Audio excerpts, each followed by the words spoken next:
بسم اللہ الرحمن الرحیم فَإِنْ آمَنُوا بِمِثْلِ مَا آمَنْتُمْ بِهِ فَقَدِ اهْتَدَوْا وَإِنْ تَوَلَّوْا فَإِنَّمَا هُمْ فِي شِقَاقٍ فَسَيَكْفِيكَهُمُ اللَّهُ وَهُوَ السَّمِيعُ الْعَلِيمُ صِبْغَةَ اللَّهِ وَمَنْ أَحْسَنُ مِنَ اللَّهِ صِبْغَةً وَنَحْنُ لَهُ عَابِدُونَ قُلْ أَتُحَاجُّونَنَا فِي اللَّهِ وَهُوَ رَبُّنَا وَرَبُّكُمْ وَلَنَا أَعْمَالُنَا وَلَكُمْ أَعْمَالُكُمْ وَنَحْنُ لَهُ مُخْلِصُونَ سبحان اللہ. صدق اللہ مولانا العلی العظیم وبلغنا رسولہ النبی الکریم ونحن على ذلك لمن الشاہدین والشاکرین والحمد للہ رب العالمین. اللہم صل علی محمد وعلی آل محمد كما صليت على إبراهيم وعلى آل إبراهيم إنك حميد مجيد. اللهم بارك على محمد وعلى آل محمد كما باركت على إبراهيم وعلى آل ابراہیم انک حمید مجید. جمعے میں شہنشاہ کائنات مفخر موجودات سید المرسلین حضرت محمد کریم صلی اللہ علیہ وسلم کا آخری وقت وفات رسول عرض کیا تھا. اس ضمن میں میں نے یہ بات سمجھانے کی کوشش کی تھی کہ صحابہ کرام رضوان اللہ تعالی علیہ مجمعین کی جماعت کو کتنا بڑا دھچکا لگا، کتنا بڑا دکھ پہنچا، کتنی بڑی تکلیف پہنچی کہ اس ذات کو قبر میں جاتے دیکھا جس کے دیدار کے لیے سب کچھ اپنا ختم کر دیا تھا.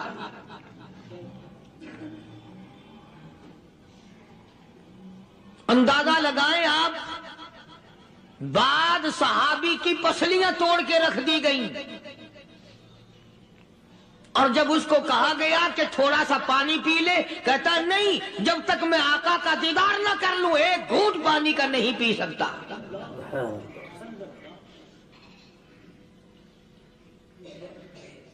جناب ابو بکر صدیق رضی اللہ تعالی عنہ کو اتنی مار پڑی، تیسرے روز جا کے ہوش آیا.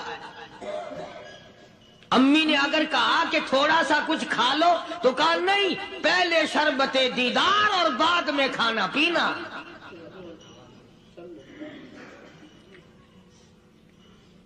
بے شمار صحابہ اکرام ہیں. اس لیے کہتا ہوں اندازہ لگا مدینہ منورہ میں کیا حال بنا ہوگا. سارے عرب میں، مسلمانوں میں، دینداروں میں، صحابہ کرام میں خبر پھیل گئی. کالی کملی والے نے اس دنیا کو جواب دے دیا اور یہ ثابت کر دیا آدم صفی اللہ نہ رہے، موسیٰ کلیم اللہ نہ رہے، اور ہم کیا رہیں گے جب رسول خدا نہ رہے. جب دنیا انہوں نے چھوڑ دی تو کون ہے جو یہاں بیٹھا رہے گا؟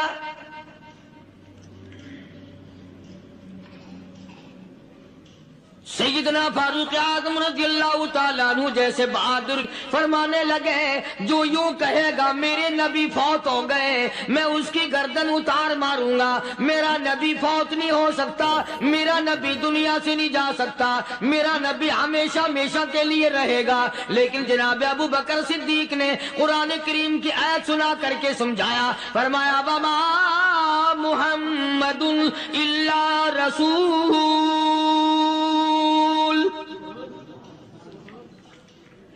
قد خلت من قبلہ الرسل۔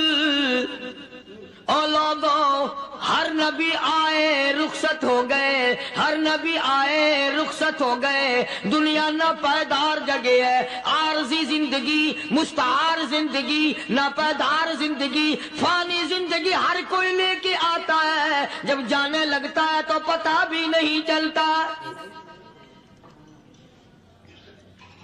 اس لیے مجذوب کہتا کہ سونے چاندی کی چمک بس دیکھنے کی بات ہے، سونے چاندی کی چمک بس دیکھنے کی بات ہے، اور 4 دن کی چاندنی پھر اندھیری رات ہے، قبر میں ہمیشہ اندھیرا رہے گا۔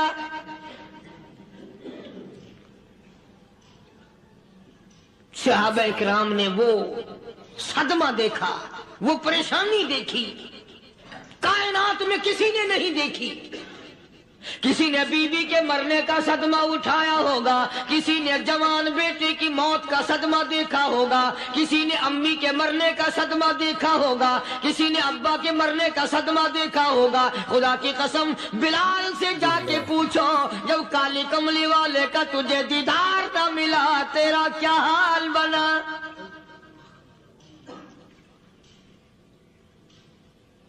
صحابہ اکرام نے وہ عشق نبھایا، کمال کر دیا۔ بڑے سے بڑی مصیبت آئی، اسلام کا سودا نہیں، ایمان کا سودا نہیں، دنیا کی طرف آئے ہی نہیں۔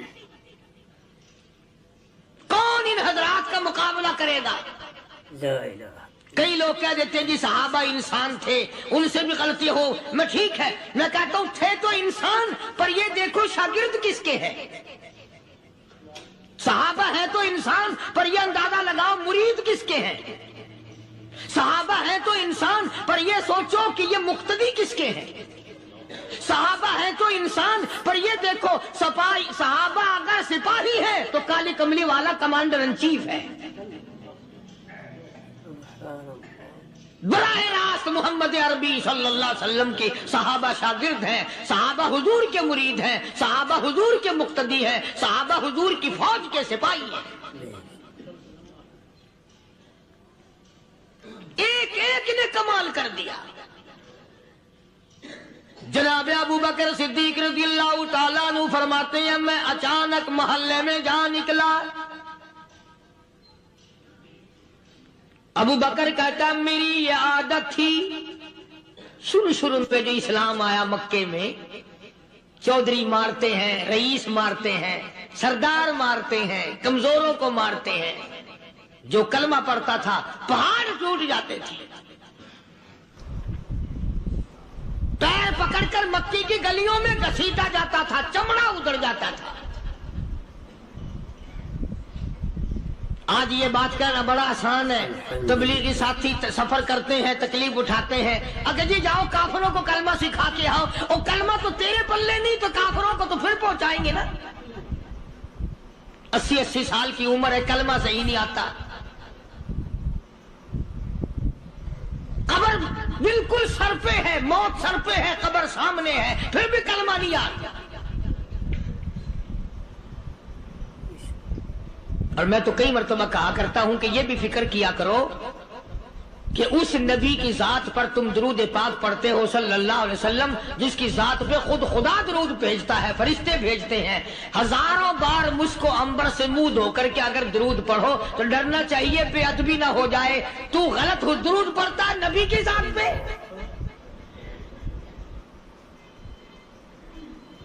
اور اس کو صحیح کرنے کا فکر نہیں رکھتا۔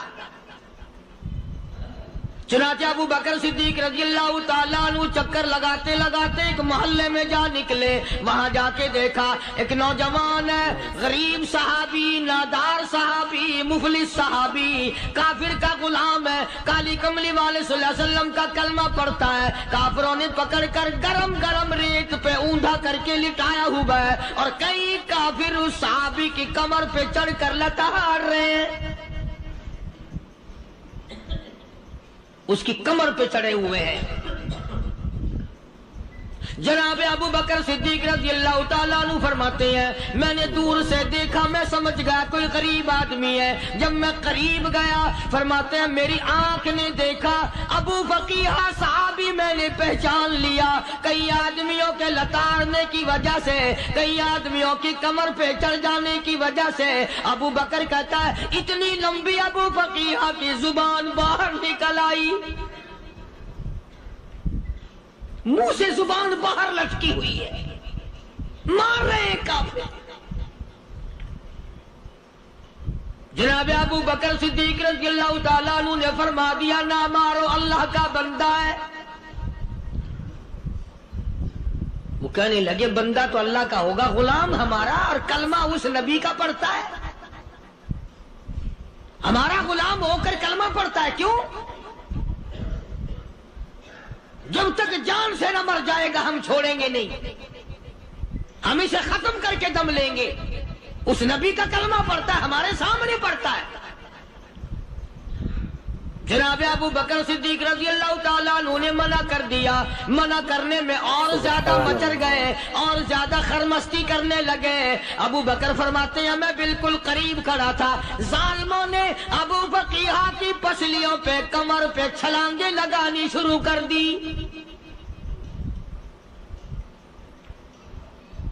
جناب صدیق اکبر رضی اللہ تعالیٰ عنہ فرماتے ہیں میں بالکل قریب کھڑا تھا جب انہوں نے چھلانگیں لگائیں. صحابی بے نوا اور مفلس غریب صحابی کی کمر پہ اچانک میرے کانوں میں کڑاک کڑاک کر کے پسلیاں ٹوٹنے کی آواز آنے لگی.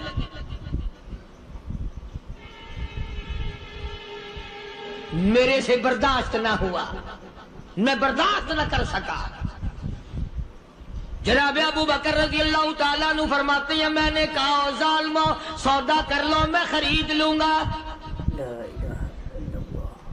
انہوں نے جو منہ مانگے دام مانگے، جناب ابو بکر صدیق رضی اللہ تعالیٰ عنہ نے وہ دام دے دیے، پیسے دے دیے. ہاں ہاں، غریب کی ہمدردی کی، مظلوم کی ہمدردی کی. آج ہمارے پاس جو پیسہ ہے وہ کنجری پہ خرچ ہو سکتا ہے، بدماشی پہ خرچ ہو سکتا ہے، ٹیپ ٹلو اور فیشن پہ خرچ ہو سکتا ہے. اللہ کے دین پہ خرچ کرنے کی ہمیں توفیق نہیں ہوتی.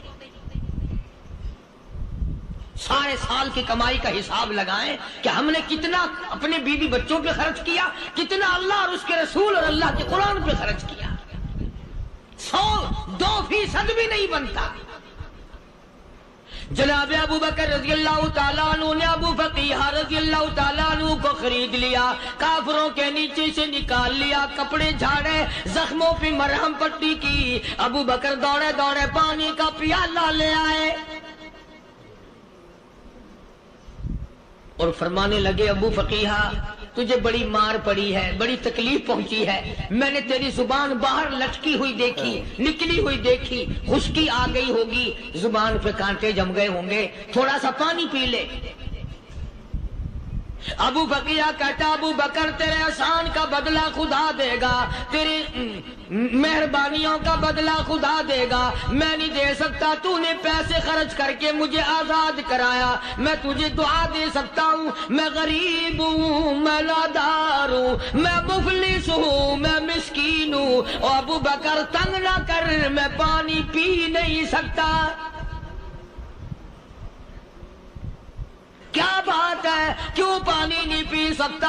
کہنے لگا ابو بکر تجھے کیا معلوم ہے جن کی وجہ سے میری پسلیاں توڑ دی گئی، جن کی وجہ سے مجھے مارا گیا، جن کی وجہ سے مجھے لتاڑا گیا، جن کی وجہ سے میری پسلیاں توڑی گئی، جن کی وجہ سے میرا یہ حال کیا گیا. جب تک میں آقا کا دیدار نہ کر لوں میں پانی کی بوند پی نہیں سکتا. مجھے پہلے شربت دیدار پینا ہے. میں نے سرکار مدینہ صلی اللہ علیہ وسلم کی زیارت پہلے کروں گا، پانی بعد میں پیوں گا. او ابو بقیہ تجھے تو بڑی سخت مار پڑی ہے، تجھے تو بڑی تکلیف پہنچائی گئی ہے، میں تجھے حضور کے دربار میں لے کے چلوں گا، تو پانی تو پی لے. کہتا کوئی مجنوں بتاتا ہے، کوئی کہتا ہے دیوانہ، کوئی مجنوں بتاتا ہے، کوئی کہتا ہے دیوانہ. یہ تو مرض عشق احمد کا ہوا بیمار میں بھی ہوں. اور ابو بکر تجھے کیا معلوم ہے، مجھے عشق لگا ہوا ہے، مجھے سوز و گداز لگی ہوئی ہے. میں اپنے دل میں کسی کو بسائے بیٹھا ہوں، جب تک اس آقا کا دیدار نہ کر لوں مجھے چین نہیں آئے گا.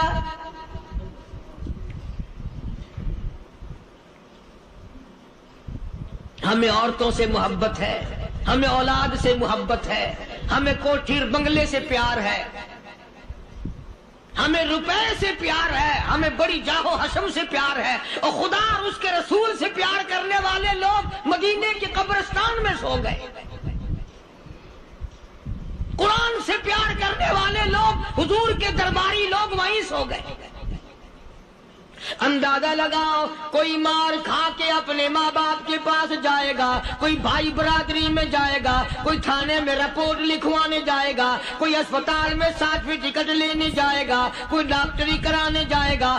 ابو فقیہ تم کتنے خوش نصیب ہو، امام الانبیاء کے دربار میں چلے ہو.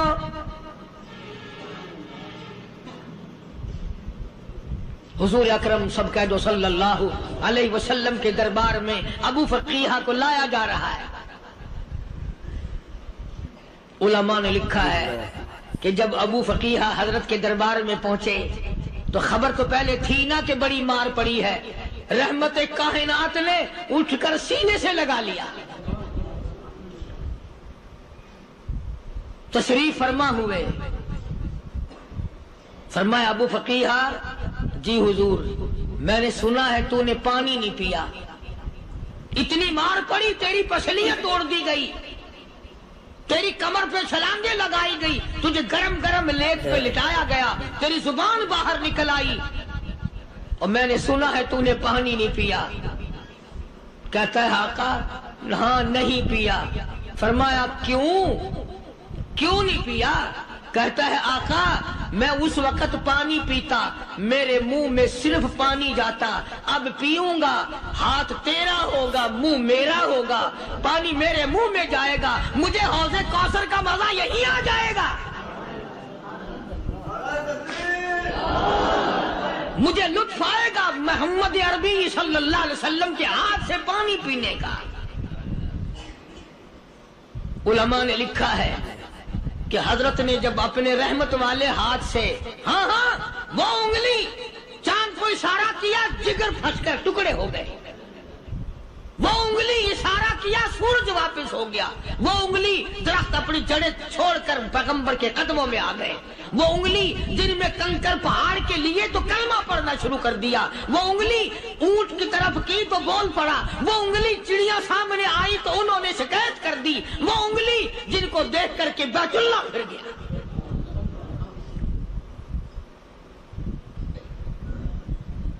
مدنی کریم صلی اللہ علیہ وسلم نے یوں پانی کا پیالہ اٹھایا، ابو فقیہ نے پیالہ پکڑنے کے لیے یوں آگے کو ہاتھ کیا، فرمایا اب وہی بات ہوگی، ہاتھ میرا ہوگا منہ تیرا ہوگا، میں اپنے ہاتھ سے پلاؤں گا.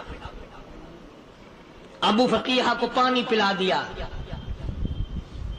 اور پانی پلانے کے بعد پوچھا اب تیرا کیا حال ہے؟ اب حال کیا ہے؟ کہتا ہے آقا تیرے چہرے پہ فدا شمس و قمر، تیرے چہرے پہ فدا شمس و قمر، تیری زلفوں پہ تصدق شام و سحر، تیرے چہرے پہ فدا شمس و قمر، تیری زلفوں پہ تصدق شام و سحر، رخسار پہ ٹھہرے کس کی نظر، تیری بانک ادا کا کیا کہنا، او کالی کملی والے تیری زیارت ہوئی سارے دکھ بھول گیا،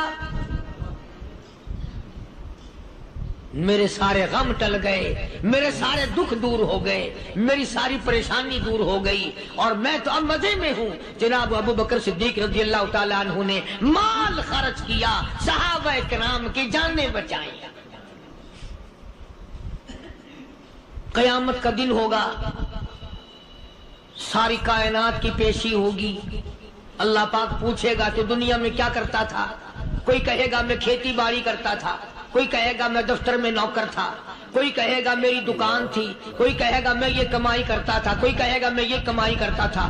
آئے گی باری ابو بکر کی، اللہ پاک پوچھے گا دنیا سے کیا لایا؟ ابو بقیہ، حضرت بلال، حضرت نادیہ، حضرت زنیرہ اور کتنے صحابہ کرام کی جماعت کو پکڑ کر اللہ کے عدالت میں کھڑا کر کے ابو بکر کہے گا الہی صدیق کی کمائی تیرے سامنے موجود ہے۔ مبارک ہیں یہ لوگ کہ ان حضرات نے محض اللہ اور اس کے رسول کریم صلی اللہ علیہ وسلم کو راضی کرنے کے لیے اپنا سب کچھ قربان کر دیا، اور خود رسول کریم صلی اللہ علیہ وسلم نے ان کو ایسی تعلیم دی، ایسے اخلاق دیے کہ حد ہو گئی۔ دربار رسالت ہے، ایک کافر مسافر آتا ہے بھی کافر، ہے بھی مسافر، ہے بھی معمر، بوڑھا آدمی ہے۔ کبھی کبھی سوچتا ہوں کہ اس زمانے کے تو کافروں میں بھی کوئی خوبی ہوا کرتی تھی، منافقت تو نہیں تھی نا، منافقت نہیں تھی، چال بازی نہیں کرتے تھے، ہیرا پھیری نہیں کرتے تھے۔ سبحان وہ بوڑھا مسافر کافر سرکار دو عالم صلی اللہ علیہ وسلم کے دربار میں آیا، آ کے کہنے لگا نبی اللہ میں بوڑھا ہوں، مسافر ہوں بھی تیرا اور تیرے خدا کا منکر، پر میں سوال کرتا ہوں کوئی سواری دو، میرا گھر بڑا دور ہے، میں اس پر سوار ہو کر اپنے گھر پہنچ جاؤں۔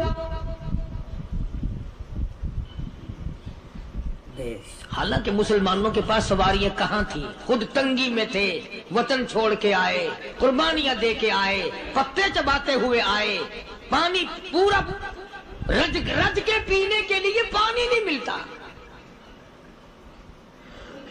اور حضور کریم صلی اللہ علیہ وسلم کو پتا تھا کہ یہ سوال کرنے والا ہمارے عقیدے کا نہیں، رحمت کائنات کا دریائے کرم جو اس میں آیا، صحابہ کرام کی طرف خطاب کر کے فرمایا کون ہے جو آج میں محمد الرسول اللہ صلی اللہ علیہ وسلم کو سواری دے، کون ہے جو آج مجھے سواری دے، میں جنت میں اعلیٰ درجے کی سواری کا وعدہ کرتا ہوں۔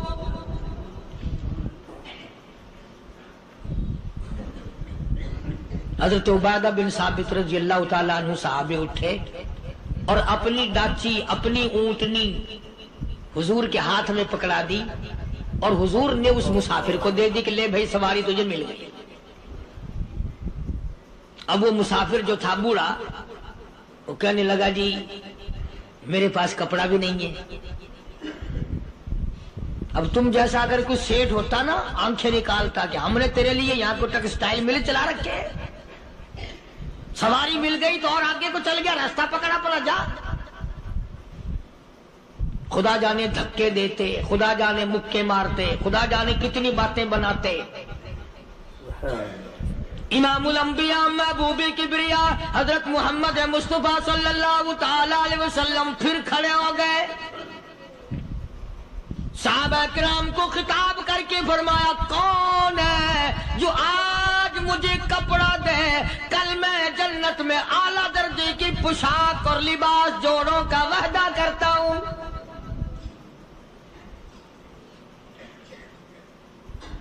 ایک صحابی نے اپنا کپڑا اتار کر حضور کے ہاتھ میں دے دیا صلی اللہ علیہ وسلم، یعنی ان کو کتنا یقین ہے حضور کی زبان پہ، سودا جنت کا ہو رہا ہے، زبان ہے کالی کملی والے کی، سودا ہو رہا ہے جنت کا۔ اور آج تمہیں سارا قرآن سنا دو، اس سنانے والے کا بھی ڈلا تے سننے والا مولوی کہتے رہتے ہیں یار کوئی بات نہیں، جنت کس نے دیکھی ہے؟ صحابہ کرام میں سے کسی نے کپڑا دے دیا، حضور کریم صلی اللہ علیہ وسلم نے کپڑا لیا اور اس مسافر کو دے دیا کہ لے بھی کپڑا بھی مل گیا، ہے بھی کافر، اپنے عقیدے کا نہیں، اپنے قبیلے کا نہیں، اپنے خاندان کا نہیں۔ اب وہ کہنے لگا کہ نبی اللہ مجھے بھوک بھی لگی ہے، میں نے روٹی بھی کھانی ہے۔ مدنی کریم صلی اللہ تعالی علیہ وسلم پھر کھڑے ہو گئے اور صحابہ کرام کو خطاب کر کے فرمایا کون ہے جو مجھے آج کھانا دے، روٹی دے، کل میں جنت میں اعلیٰ درجے کے کھانے کا وعدہ کرتا ہوں۔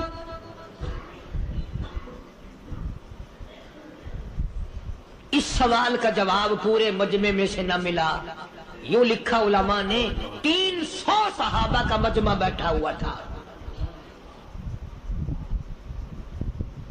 فاقہ ہو 300 صحابہ کا بھی فاقہ، کالی کملی والے کا بھی فاقہ، 3 دن سے کچھ نہیں کھایا، کچھ نہیں ملا، کوئی جواب نہ ملا، صحابہ کرام کی جماعت خاموش رہ گئی۔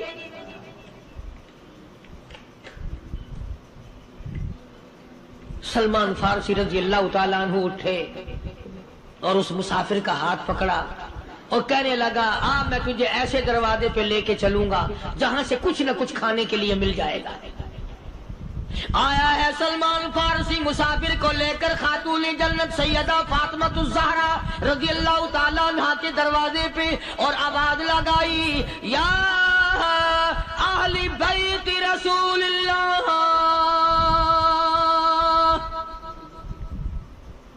انطعموا فی سبیل اللہ، او نبی کی لخت جگر، نبی کی نوری نظر اور نبی کے جگر کے ٹکڑے اور کالی کملی والے کی بیٹی اے فاطمہ، ایک آدمی بھوکا ہے، کھانا کھلانا ہے، اس کے لیے کھانا بھیجو۔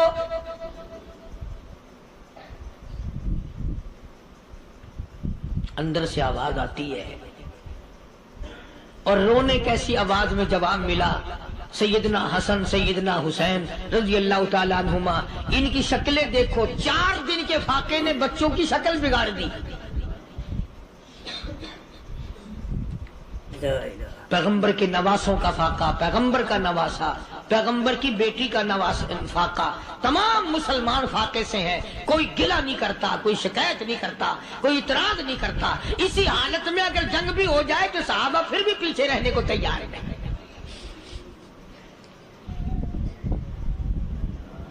جب اندر سے یہ جواب ملا کہ تمہارا تو 3 دن کا فاقہ ہے، فاطمہ کہتی ہے میرا اور میرے بچوں کا 4 دن کا فاقہ ہے، تو سلمان فارسی اس مسافر کو لے کے واپس ہونے لگا۔ اندر سے آواز آتی ہے خالی نہ جاؤ، میرے سر کی چادر لے جاؤ، یہ لے جا کر یہودی کے پاس گروی رکھ دو، گہنا رکھ دو، غلہ لے آؤ، میں پیس پکا کے کھلا کے بھیجوں گی۔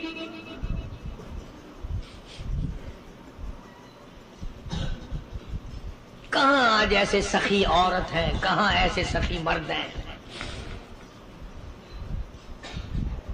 مسافر کو کون کھلائے، دین پر خرچ کون کرے؟ کسی طالب علموں کو، آپ میں سے اکثریت ایسے لوگوں کی ہے جنہوں نے ساری عمر میں، سارے سال میں کبھی ایک قرآن پڑھنے والے طالب علم کو روٹی نہیں کھلائی، اور پھر یہ کبھی نہیں سوچا کہ میں آخر کما رہا ہوں تو کیا کر رہا ہوں۔ بس شیطان یوں کہہ دیتا ہے یہ تو بڑے بڑے امیروں کا کام ہے، تو غریب آدمی ہے، تیرے بس کا یہ کہاں کام ہے؟ یہ تو بڑے بڑے امیروں کا کام ہے طالب علموں کو، مسافروں کو کھانا کھلانا۔ کل قیامت میں اگر اللہ نے یہ فرما دیا کہ جنت تو میں نے امیروں کے لیے بنائی ہے، تو مزدور ہے، بھاگ یہاں سے، پھر کیا بنے گا؟ مولانا مظفر حسین صاحب کاندھلی سب کہہ دو رحمت اللہ علیہ، بہت بڑے بزرگ گزرے ہیں، ہمارے اکابر میں سے ہیں۔ کاندھلا ایک قصبہ ہے جس نے بڑے بڑے ولی پیدا کیے ہیں. مولانا مظفر حسین صاحب کاندھلی، مولانا الہی بخش صاحب کاندھلی، مولانا محمد زکریا صاحب شیخ الحدیث رحمت اللہ علیہ کاندھلے کے، مولانا محمد الیاس صاحب دیلوی رحمت اللہ علیہ امیر تبلیغی جماعت کے ایجاد کرنے والے، شروع فرمانے والے، یہ بھی کاندھلے کے ہیں. تو یہ سارے بزرگ اس قصبہ کاندھلے کے ہیں.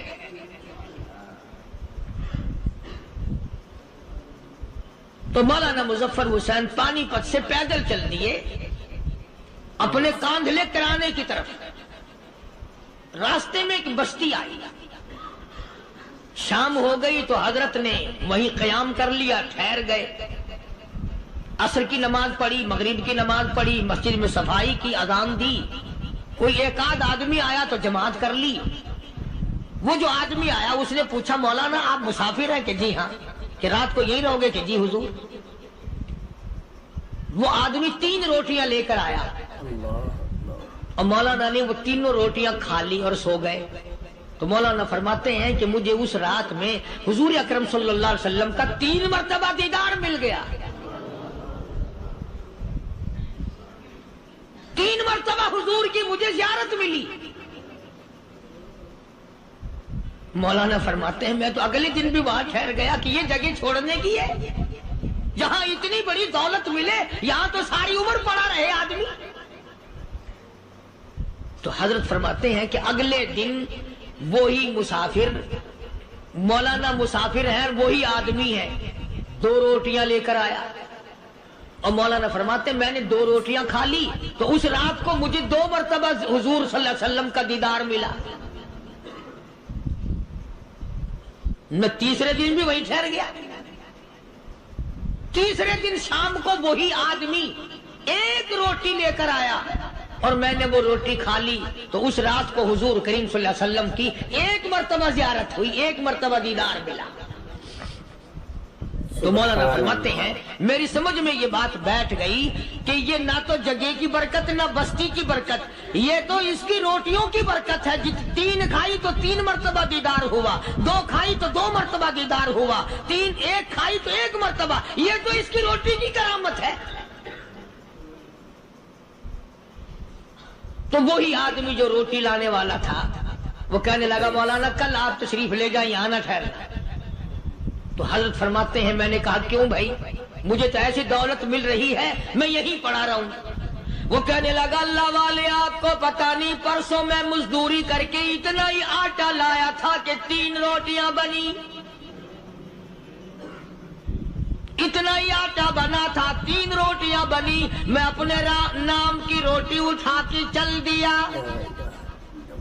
میری بیوی نے پوچھا کہاں؟ میں نے بتایا مسجد میں ایک اللہ والا مسافر ہے. وہ کہنے لگی میں بھی فاقہ کر لوں گی، میرے نام کی روٹی بھی اس مسافر کے لیے لے جا. کہتا ہے میں نے دونوں اٹھا لی. تیسری روٹی ایک بچہ ہمارا اس کے لیے چھوڑ دی. وہ بچہ کہنے لگا اچھا ماں باپ جنت میں جائیں، بیٹا کدھر رہے گا؟ میں بھی فاقہ کروں گا، میرے نام کی بھی لے جا.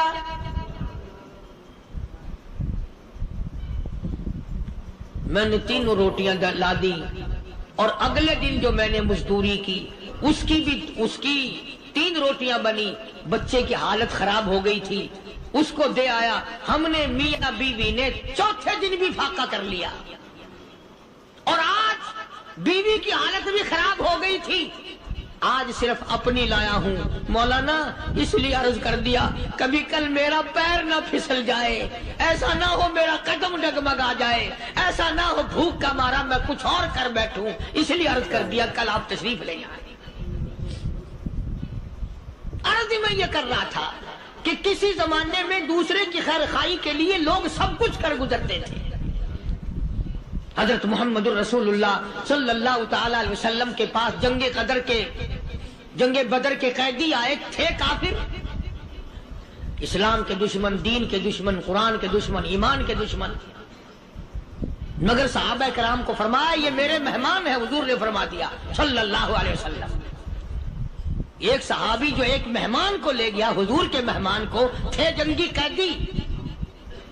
علماء کرام نے لکھا صحابی کے گھر میں کھانا تھوڑا تھا، اس کافر کو تو کھانا دے دیا، آپ اس کے پاس بیٹھ کر درخت کے پتے چبا لیے۔ دوسرا دن آیا، پھر ایسا ہی کیا، اس حضور کے مہمان جنگ بدر کے قیدی کافر کو کھانا کھلایا، خود درخت کے پتے چبا لیے۔ تیسرا دن آیا، وہ جنگی کافر کہنے لگا، قیدی کہنے لگا، آج پہلے کلمہ پڑھا پھر روٹی کھلا،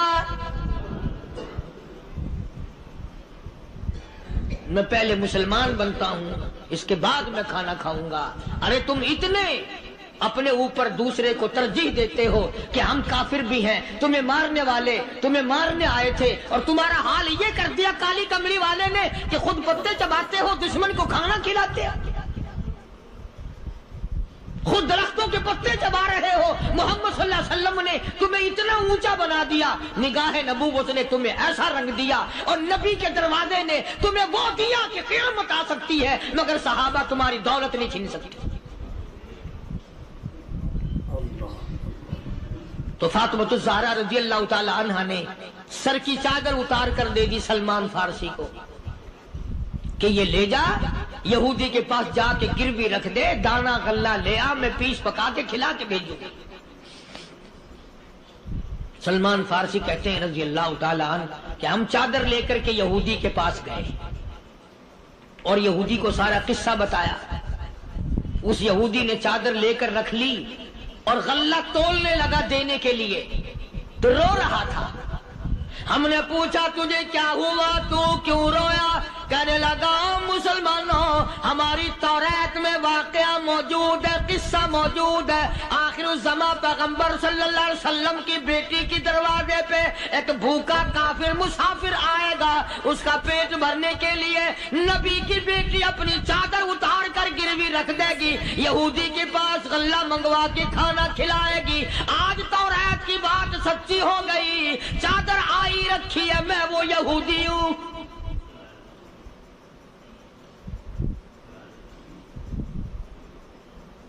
اور غلہ تول کر دے دیا۔ سلمان فارسی کہتے ہیں یہودی میری ساتھ ساتھ چل دیا۔ خاتون جنت سیدہ فاطمۃ الزہرا رضی اللہ تعالی عنہا کے دروازے پہ آیا، اور جب ہم نے غلہ دے دیا، چادر بھی اندر یہودی نے پہنچا دی کہ میں چادر بھی واپس دینے آیا ہوں، اور سلمان کو کہنے لگا اب دیر نہ لگا، دیر نہ کر، کیوں؟ میری توریت نے تصدیق کر دی کہ یہ نبی برحق ہے، اب ایسا نہ ہو میرا دم نکل جائے، میں کفر پہ مر جاؤں، جلدی کر، مجھے سرکار کے دربار میں لے چل، میں مسلمان بنتا ہوں۔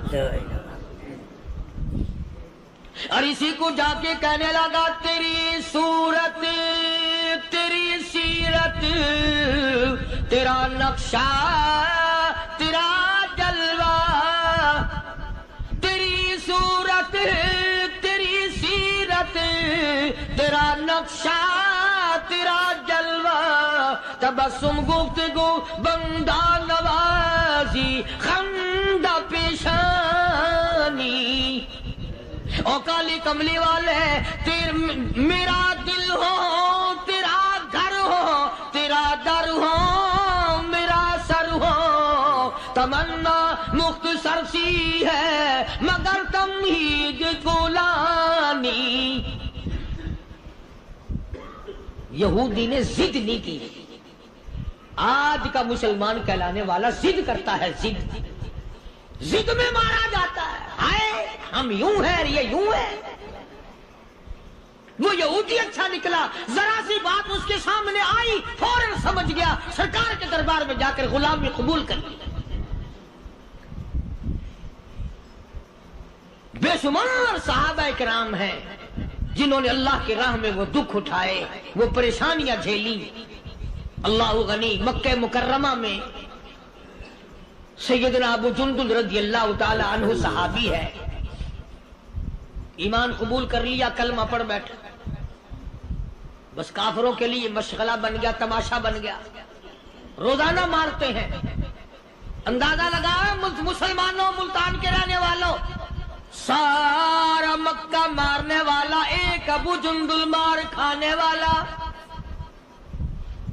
لڑکے مارتے ہیں، جوان مارتے ہیں، بوڑھے مارتے ہیں، پیر پکڑ کر مکے کی گلیوں میں گھسیٹے گھسیٹے پھرتے ہیں۔ رحمت کائنات حضرت محمد رسول اللہ صلی اللہ تعالی علیہ وسلم عمرے کے لیے تشریف لائے ہیں، کفار مکہ نے روک دیے۔ حدیبیہ میں مکے سے 6 میل پر حضور صلی اللہ علیہ وسلم تشریف فرما ہے، صحابہ کرام کی فوج ہے، لشکر ہے، سرکار دو عالم ہے صلی اللہ علیہ وسلم۔ ذرا توجہ کرنا، کلیجے پہ ہاتھ رکھ کے ابو جندل کے پیروں میں بیڑیاں ڈال رکھی ہیں، چلا نہ جائے، مدینے نہ بھاگ جائے، کھسک نہ جائے، نکل نہ جائے۔ ابو جندل یہ آس لگا کر، یہ آرزو لگا کر مدینے کی طرف چلا جاؤں گا، مسلمان قریب آئے ہوئے ان میں شامل ہو جاؤں گا، میں بھی آزادی سے نماز پڑھوں گا، کالی کملی والے کا دیدار کیا کروں گا، میرے مصیبتوں کے دن ختم ہو جائیں گے، میری تکلیف کے دن ختم ہو جائیں گے، میری مصیبتیں ٹل جائیں گی۔ گرتا پڑتا پہاڑوں کے اوپر سے چڑھتا اترتا بڑی مشکل سے حضور کے دربار میں پہنچا۔